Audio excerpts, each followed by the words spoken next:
Hello and welcome to another edition of Vision Sport 360. I'm Austin Arome. Let's take a look at what we have for you today.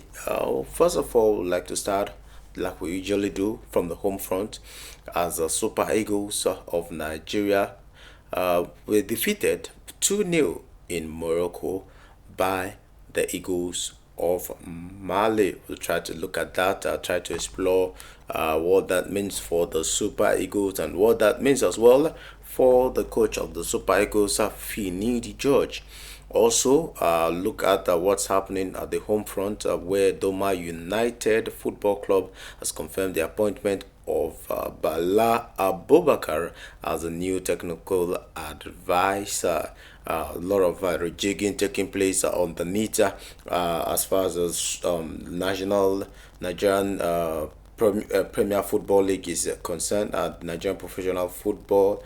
Also, Aqua United, trying to avoid getting relegated, also appointed, a new head coach in Mohamed Baban Ganaru. Will try, go into detail as far as that is concerned. Also, take a look at Ukraine will compete for the very first time in the finals of a major tournament, talking about qualifying for the Euros 2024 after defeating Iceland by 1 goal to nothing. So we'll take a look at Ukraine qualifying for the Euros, and also we'll try to look at tennis, where the Belarusian 27 seed, talking about Victoria Azarenka, continue a bid for a fourth Miami Open title with a victory in the semi-finals. So we'll all talk about this one, all this and more on the show, but then we'll go on a short break, and when we come back, we'll go into the detail of these top stories. Don't go nowhere. We'll be right back.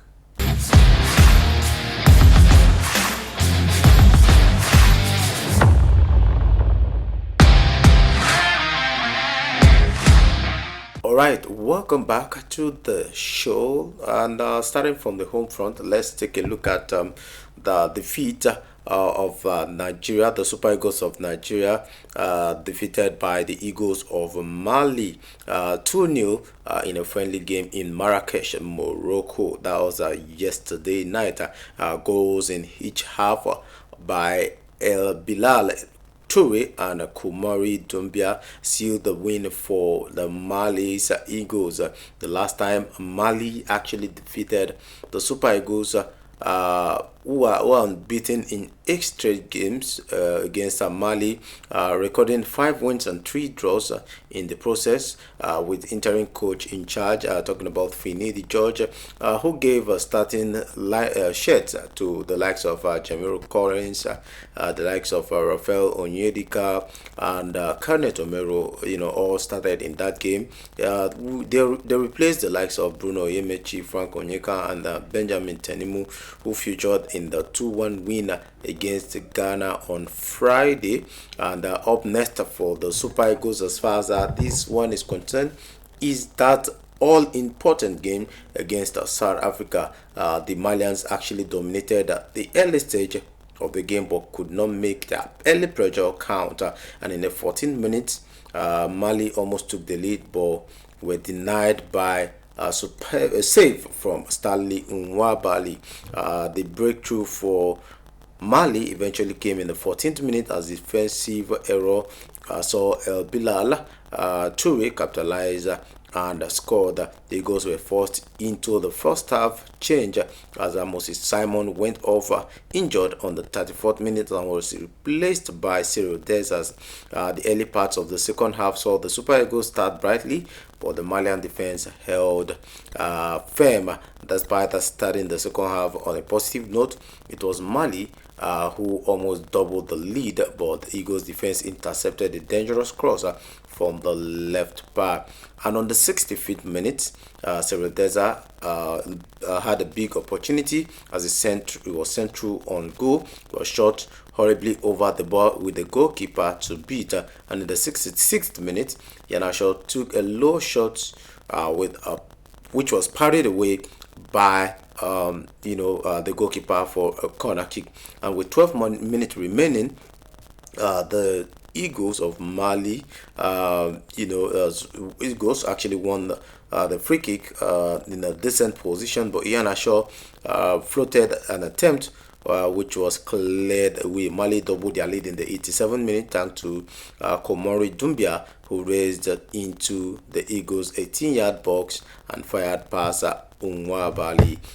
Let's take a look at what transpired in this particular situation. The Super Eagles of Nigeria going into this game with the mindset probably this could be a friendly match, and maybe they were not serious as far as this game is concerned. Unlike that Ghana game, I know, when you're talking about Ghana, a lot of us most times tend to take a match against Ghana seriously, because of the rivalry that exists between Nigeria and Ghana, and unlike the Malian side. But one thing I can say about this Malian side is the fact that during the Nations Cup, I was discussing with a friend, and there's some things I said about the Malian team. Unlike every other team at the tournament, that Mali team that I saw at the African Cup of Nations were quite different. It feels so different from every other Malian team that I've seen, and I'm predicting a bright future for the Malian team. It's actually a mixed team. Not so much. How should I put it? Most of those players within the ranks of the Malian national team are not well known, which is actually quite good. They are not popular, but then they are delivering the goods. They are, doing what they are supposed to do for their team, which is actually a sign or the hallmark of a good team. Unlike the Nigerian counterpart, where you have quite a lot of players that are quite popular in the team because of the club sides that they play. Take for example the likes of Frank Onyeka, who is playing in the English Premier League. You're talking about the likes of Wilfred Ndidi as well, who is playing with Leicester City. Leicester City, for me, they're a very popular club. You also have to look at the likes of quite a number of names in that Super Eagles team that are popular. You talk about Moses Simon playing in North with French League, and quite a whole lot of these guys. Alex Iwobi, Calvin Bassey, both playing for Fulham. These are popular clubs, unlike the Malian counterpart, which is something I can't actually pinpoint what the problem is for the Super Eagles right now. But then in this particular game, it seems more like maybe they wanted to enjoy the game and allow the game to flow rather than the result, and coupled with the fact that okay, we have a new manager in charge. The situation with the Super Eagles, the coaching situation with the Super Eagles. The former manager Jose Pizarro just left. They're still looking for a coach. Trinity George is there on interim basis, and we don't know what the future holds for the Super Eagles of Nigeria right now. And up next for the Super Eagles is that match against that all important game against South Africa. It's a World Cup qualifier, and we don't know what might happen at the end of the day if things do not go according to plans for the Super Eagles, because we've missed the last World Cup, and it will be so catastrophic, if I may use that word, that the Super Eagles will miss the next World Cup. That will be so massive. That is going to be one of the biggest World Cup ever. We're going to have more teams playing. We're going to have more teams representing Africa. I think about 10 countries will be going to represent Africa, which is actually the first of its kind as far as hosting the World Cup is concerned. So it's a cause for concern for Nigeria, and that South African game for me is a must win for Nigeria. But the problem right now is the Super Eagles, the NFF will have to sort out the whole coaching issue that we have with the Super Eagles right now. That being said, we'll have to take a short break, and when we come back, we'll have take a look at some other stories, looking at the Nigerian Professional Football League, what's happening in the league, and more when you come back from this break.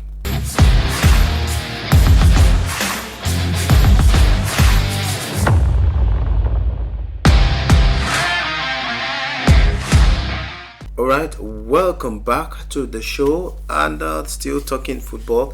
This time around, we're going to be looking at the Nigerian Premier Football League, and teams rejigging, to see what they can do before the end of this season.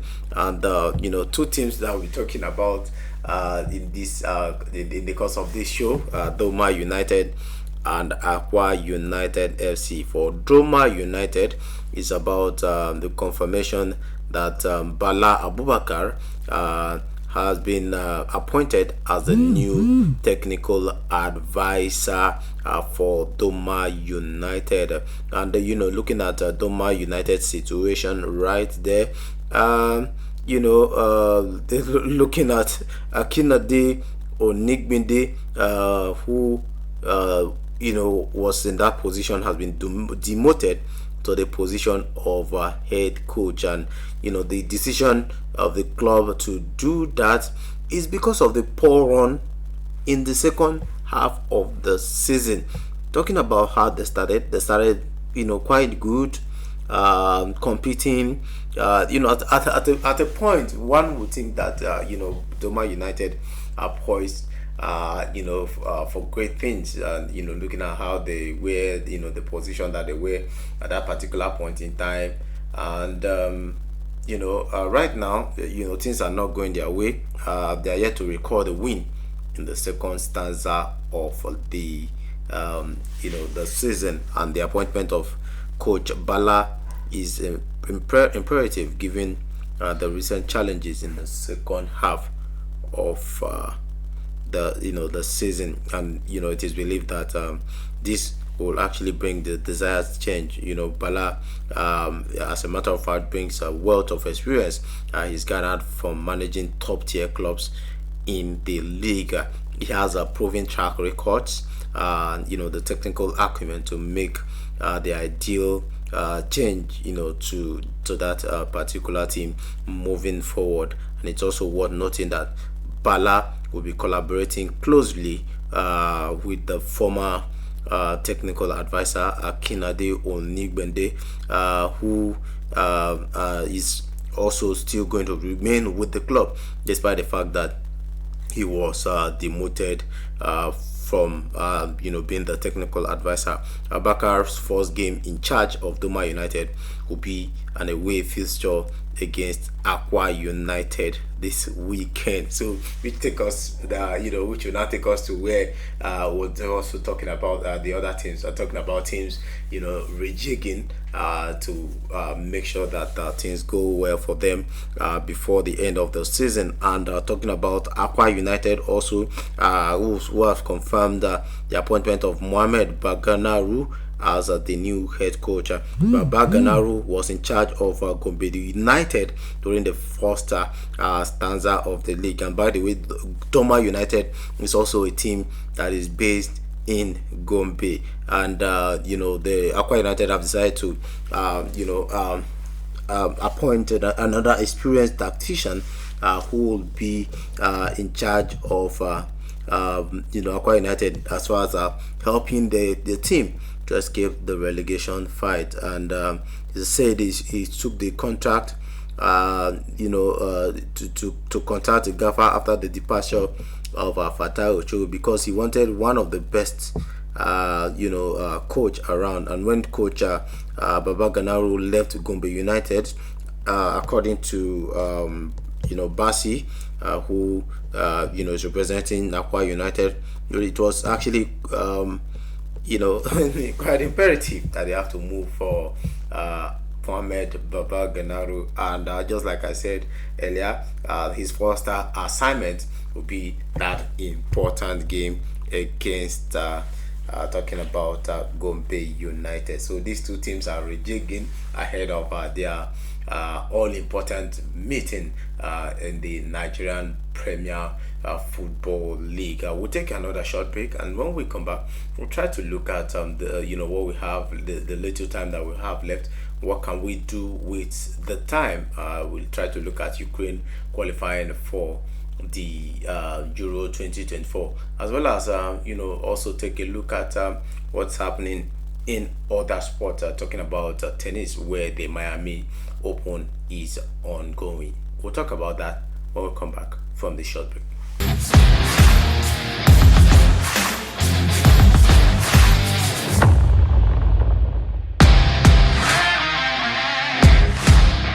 Welcome back to the show, and moving on, let's talk about Ukraine, who were qualified for the 2024 Euros. Talking about Ukraine will be making that important should I say appearance, so to say. Ukraine we actually trailed 1-0 at first half, after about Goodmanson put Iceland ahead with a superb strike, but Sahil Robrov side came back from behind in the second half, leveling through Victor Chaigaskov before Chelsea's forward Modric's late winner.